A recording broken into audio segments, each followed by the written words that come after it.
Hello everyone, welcome to Sharmit. In this session, we will discuss about few more medical related terminology, prefixes. Okay, so as you know that throughout this series we are discussing only about the prefixes. So those who are directly referring this session, just for them, I'm repeating the definition for prefix. So prefix is a word which attaches at the beginning of any terminology, and from there it represents some information. It denotes some information. Okay, it could be any information like shape, size, color, right, and maybe some body part related information as well. So this type of thing we will denote with the help of prefix. You know that medical terminology is a complete term, and a part of medical terminology is known as prefix, which is at the initial of the word or terminology. Okay, so today we are going to discuss about the prefixes which denotes the body part, and in prior session also, like, we have discussed a couple of the prefixes that denotes the body part. So this session is in the continuation of the same. So we are in part 29 and we will discuss the same. So how we are going to proceed with this, first of all I'll tell you about few prefixes with their actual meaning, and then later we will walk through some of the examples related to the same.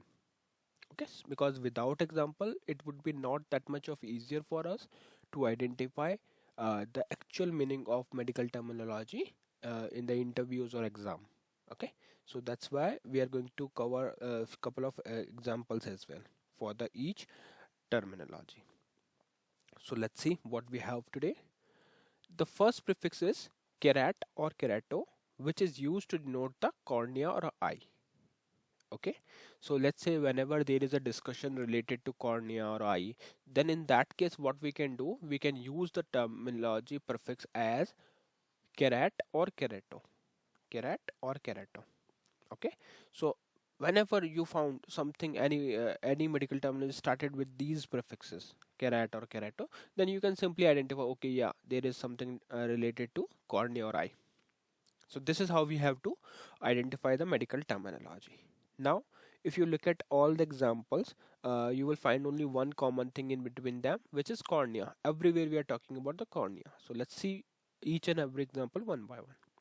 The first example is keratitis. Keratitis. Now, what is keratitis? Inflammation of the cornea. Maybe some of the medical reasons or some of the issues. If the cornea is inflamed, then in that case we can utilize the terminology keratitis, which is complete medical terminology, and kerat is a prefix which is denoting the cornea. Okay. Likewise, if you look at the second example, which is keratocyte. Keratocyte means a cell found in the cornea of the eye. Okay, so keratocyte is just a cell which is present in the cornea of the eye. So to denote that particular cell, we will use the terminology keratocyte, which is started with the prefix kerato. So keratocyte is a complete terminology, and if you look at the initial or the beginning, you will find it is started with a kerato. So as I told you, prefixes attached always on the at the beginning. Okay, so this is about the keratocyte. Then if you look at the third example, which is keratomalacia, then it is a condition where the softening of the cornea occurs due to the deficiency of vitamin A. So in some of the patient, just because of the deficiency of vitamin A, they feel or they suffer from the softening of the cornea. So this type of condition we will denote with the help of medical terminology keratomalacia. Keratomalacia. Okay. Likewise, if you look at the fourth example, which is keratoplasty, you will find only one thing, which is a surgical transplantation of the or replacement of the cornea. Maybe patient is suffering from some disease related to cornea, and to treat that disease, transplantation is needed or replacement is of the cornea is needed. Then in that case, we will use the terminology keratoplasty. Keratoplasty, which is started with the prefix kerato. Okay, so yeah, these are the all example related to the kerato or kerat prefix, which is used to denote the cornea of the eye. Now we will move to the next prefix. Next prefix is Lacrim or lacrimo. Lacrim or lacrimo. Now what is lacry or lacrimo? This prefix is mainly used in order to showcase the tears of the eye or tears from the eyes. Okay, so the liquid, or you can say that tear which comes from the eye, is denoted with the help of prefix lacrim or lacrimo. We will walk through some example so that it will give you more clear picture. First one is lacrimation. Lacrimation. Now what is lacrimation? It is the process of producing tears. So when I started producing the tears, then this type of process of production of tears is known as lacrimation. Lacrimation. Okay, so lacrimation is the complete terminology, and lacry is a prefix which we are using in order to denote the tears. Likewise, if you look at the second example, which is lacrimal apparatus. It is the structure involved in the production of drainage of tears, including the lacrimal glands and duct. Okay, so such type of structure which is involved in the production and drainage of tears is known as is defined with the help of terminology lacrimal apparatus. Lacrimal apparatus. Okay. All right. Now, just suppose a scenario where, due to some of the reason, we are like using any kind of instrument. Okay. Let me cover third one first. So, lacrimetry. What is lacrimetry? Causing or related to the production of tears. Causing or related to the production of tears. So, sometime like there might be some causes which due to which the production of tears started, right? So maybe some kind of disease or some issues. So in that case, we will use the terminology lacrimetry. And if you would like to study or examine the eyes and tears, then in that case you need one particular uh, what we can say a particular instrument in order to examine the eyes and tears. Then in that case we will use the terminology lacrimoscope, and it is actually a instrument, lacrimoscope. What it do? It denote the lacry, from lacry prefix it denotes the tears of the eye.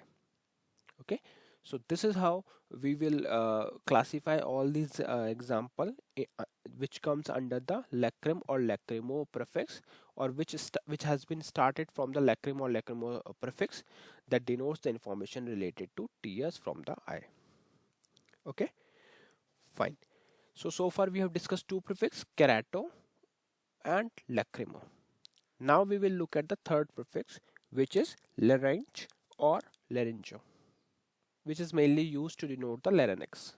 Now, if you don't know what is larynx, so larynx is a you can say a tube, a cylindrical tube of the neck. Okay, so this thing we will denote with the help of word larynx.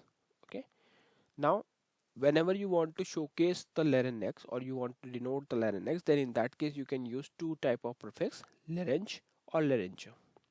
For example, first example is laryngectomy. Laryngectomy. So wherever you will find this word ectomy, it means something is removed from the larynx, or surgical removal of the larynx. So you can read it: surgical removal of the larynx. Ectomy means surgical removal, and larynge means larynx. So it is the removal of the larynx. Then we have laryngitis. Laryngitis means inflammation of the larynx, often resulting in hoarseness or loss of voice. Yes. So if a patient is suffering from the laryngitis, then it means there is an inflammation of the larynx which results into hoarseness and or loss of the voice. So this is again a medical condition where the patient is suffering from the inflammation of the larynx. Likewise, if we move further, you will find one more thing or one more example, which is laryngomalacia. Laryngomalacia means softening of the tissue of the larynx, often seen in infants. So yeah, in small kids or small child, I would say child, then these symptoms may occur, like softening of the tissues of the larynx. Then this thing we will denote with the help of laryngomalacia. Okay, and at last we have laryngopharynx. Laryngopharynx means the part of the throat that indicate larynx and the pharynx. So these are the two different parts, larynx and pharynx. So if we are looking at the part of the throat that includes the larynx and pharynx, then that thing we will denote with the help of terminology laryngopharynx. Okay, so yeah, in these all example, if you look at again, you will find that only one thing is common, which is the larynx. Everywhere we are talking about the larynx. Somewhere we are talking about the surgical removal of larynx, inflammation of the larynx, and softening of the larynx, and the part which includes the larynx. Okay, so yeah, these are the three prefixes which I would like to share with you in this session. I hope it is clear to all of you. And for today, we have only one question, like what information is provided by the prefix ilio and skio. So if you know the answer, then I request you to share your knowledge in the comment section.